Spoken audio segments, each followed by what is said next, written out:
Countries and people of West Elpa. Cinnis, the empire that rose from the ashes of Draco. A great military power as its predecessor, it conquered Vix and Powatina and most of the Lepusian-Sylish Commonwealth. Arachense, the kingdom of many clans. They stand united, led by Panota, the great clan of bread. It is allied with the Commonwealth, though it does not do much to help them, spending its resources instead on defense and their civil war. Tol, the ever-neutral trader, ruled by the people rather than a king, it chooses to stay neutral in all conflicts, and simply trades with everyone. But it was once a powerful kingdom, conquering every country at least once, except for Arachense and Powatina. The Lepusian-Sylish Commonwealth. The country of two, Syl, the heart and soul of West Elpin art, home to such great artists and musicians as Jean de Lorangeli et Charoleli, and Lepus, home of hard-working and friendly farmers. Vix, the cold duchy with an unquenchable fire of determination. It has been conquered many times by Tol and Draco, and now by Cinnis as well, but as its anthem states, the battle is never over for it. Powatina, the little peninsula of many city-states. It wished to stay neutral as it had no formal army, but that did not stop Cinnis from conquering it. Dragons, the reptilian creations of Inye, the spirit of fire, that live in the east. Inye gifted them the ability to fly as well as to breathe fire, making them formidable in combat. Arachne, the spider-like children of Mane, spirit of the mountains, who live in the south. Mane gave them the ability to spin silk from their wrists, which they often used to glide on the winds. Natia, the fish-like creations of Okea, spirit of the oceans, who inhabit the seas and oceans around Elpa. Okea gave them the ability to breathe both water and air, an ability they used to conquer their neighbors many times. Cronia, the rabbit-like Haydatlings with antlers like deer, who live in the central plains. Haydat gifted them knowledge of magic equal to the fairies, and higher than anyone else on Elpa. Fairies, the small Haydatlings with wings like beetles, who live in the western forests. They stand as the equal of the Cronia in their knowledge of and connection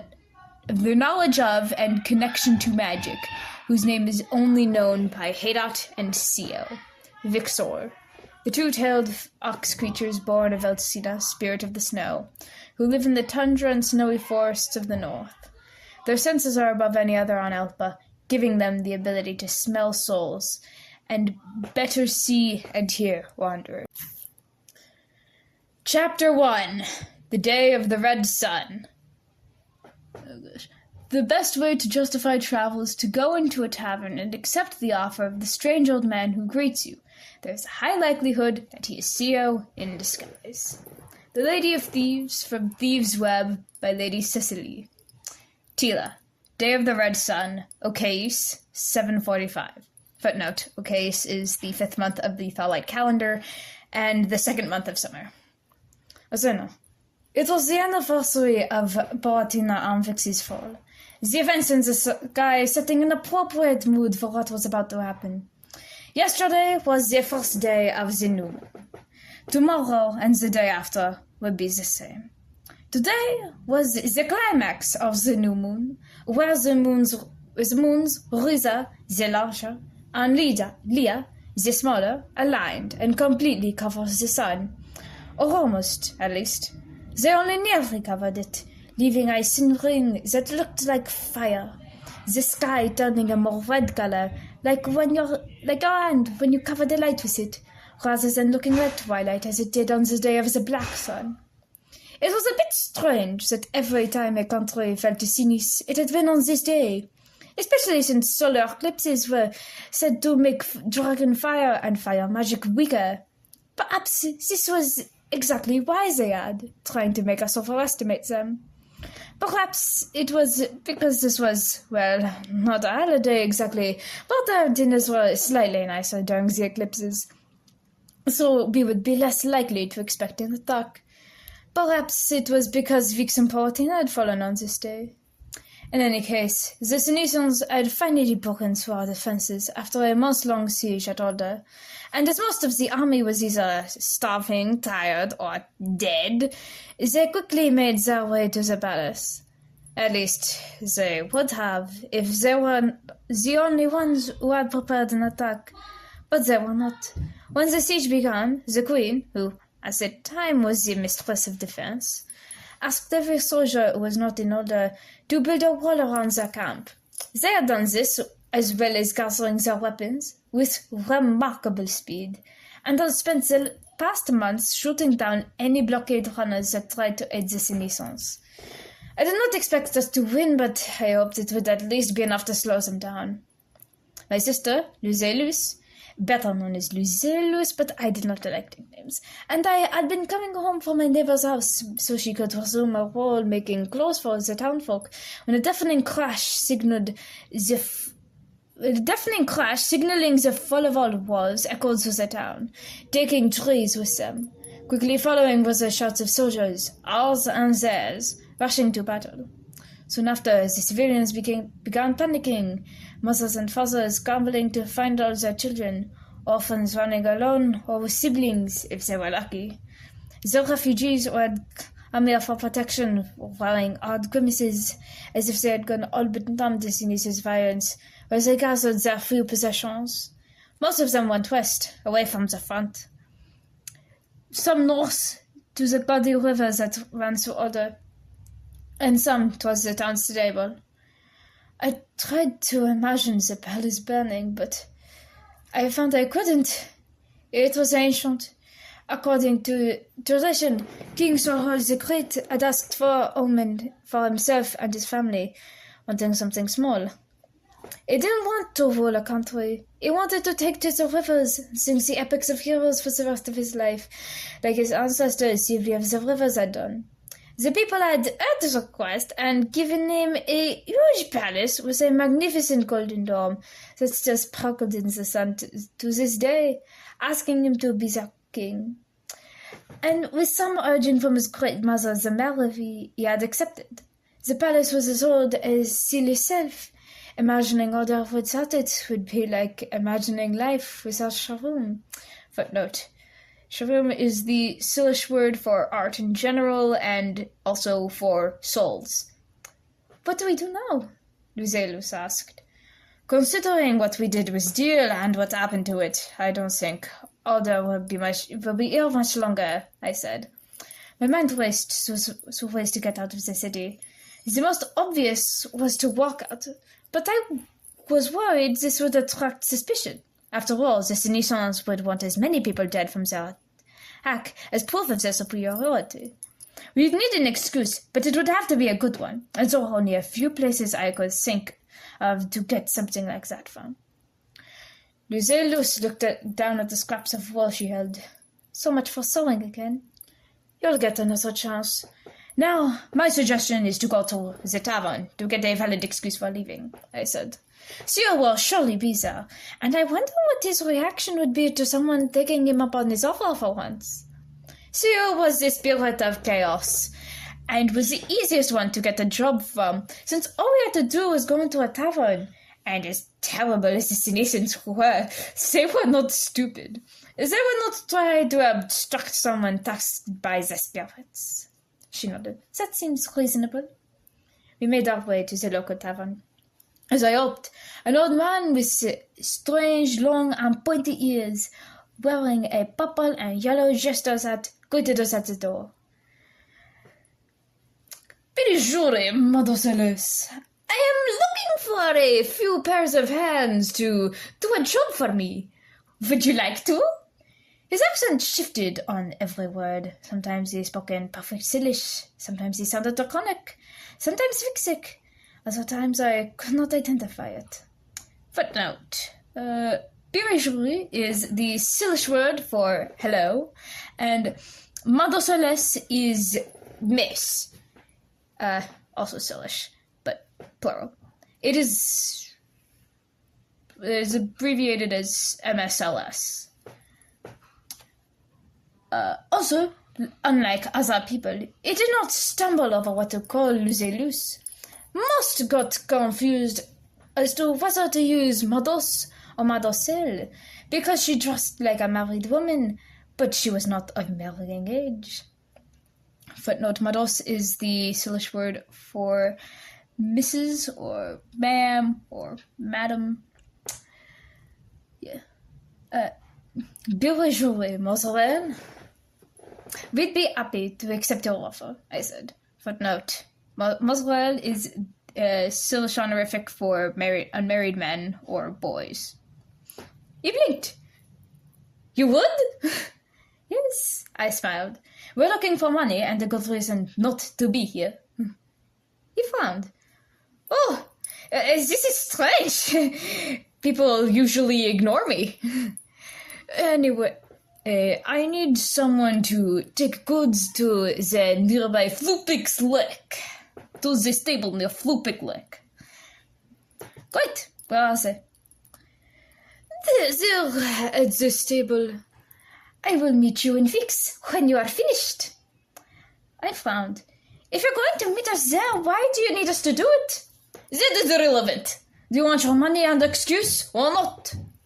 Despite his logic not being sound, we went on to pack our things. No matter how hard we tried, we were not able to bring our family's clavicorde. Still, we were able to save Lucelus's gemhorn and Mark Ramon, and sing Montreal Sombre for the clavicorde, and then went to the stable to get Seal's wagon and set out soon after. Footnote: Montreal Sombre is Sylish for eternal memory, and it is also the name of the Sylish funerary sequence. The soldiers questioned what we were doing, but they let us through once we explained that Syl had given us this mission.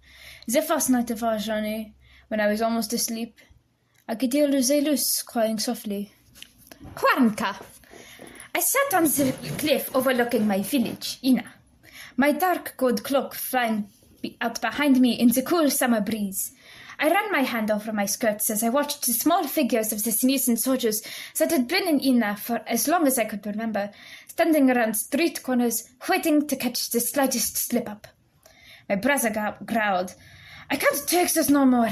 He stomped his foot, kicking up a small patch of grass. I know, Sol, but we can't fight Synis alone, I told him. He paced near me, then stopped because the wind had blown his dark red cloak in his face, knocking his hat off his head. His tails waved in anger. How did it go with Tol Apollo? He picked up his hat and put it back on. Footnote: Tol is a masculine Arachnes honorific. It is used for nobles, people blessed by the spirits, and other distinguished people such as rich farmers or famous warriors. It is used more commonly and widely in the West. I sighed. No. Did you see anyone who might want to join us? He laughed dryly. In Vix, everyone is plotting rebellion, but they're all in the resistance already and don't want to get their children involved. Their parents don't want them to get involved, or they just don't talk about it. He sat next to me. You should just ask Lineska, Peparuka, and Eli. I fought the urge to hit them. I won't put my friends in danger like that. Also, I smiled teasingly, I know exactly what would happen if we teamed up with Peparuka. He rolled his eyes. Yohut, Mirk, Vitekas, Poyank, Elio.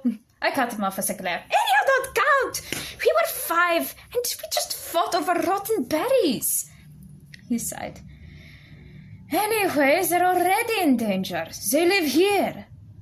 It's bad enough that we're wrapped up in this. Mama and Papa would never let us do this. I'm dragging them in too. Footnote, Mama and Papa are Vixic for, well, you know, Mama, Papa. Yeah. They'd been patriotic, but they'd always told us to stay safe. But after they died and the horde fell apart, I couldn't do that anymore. I had to fight the Senescents, for them and for all the others who had been killed or hurt in this war. Also, my parents and older siblings probably had something to do with our resistance. Pretty much the moment they had become adults, they had disappeared and I barely saw them, never for more than one night, and always at night. Also, my brother Felink had suddenly and suspiciously drowned in the Alcina a few months back. There was only one problem. I couldn't fight, and neither could Sol, and Tol Apollo refused to help. We thought that helping us would kill him because the mentor always dies and we were starting a resistance. How about we switch? Maybe that would work better, I suggested. He laughed. Sure it would. You couldn't take a cookie from the pantry without alerting the whole town if your life depended on it. And I can't talk to no one I'm not related to. You're right. That was a silly idea, I said. Should we give it another try then? Yes. We split up. I walked around to try and find Tol Apollo. He sighed when I found him in the tavern. I've already told you my answer. I won't do it. But I started. No. We're not? No. Please. This time he just glared at me. Why? You know why. Mentors always die, and you're trying to break the law. I sighed. You shouldn't read so much. This is real life. Rackets! Do you realize what you're asking me to do? And for your information, I can't read. But they're evil! Keep your voice down, you fool! He hissed. What you think of them doesn't change the fact that what you're trying to do is illegal. He muttered something in Arachense. I rolled my eyes. No one can hear us over this noise. Anyway, if you don't help us, then Cinnis will lose a continent. Someone needs to stop them. Two people can't topple an empire. So unless you're hiding away to blow him up somewhere and won't give yourself a terrible pseudonym, don't. I smiled, thinking of Jan Jansen, the famous and somehow successful Vix spy. He was very dramatic and had the worst disguises, but had spied on the solids for months without getting caught. Tol Apollo rolled his eyes, all of them, at my expression, stood up, and walked away, disappearing into the crowd.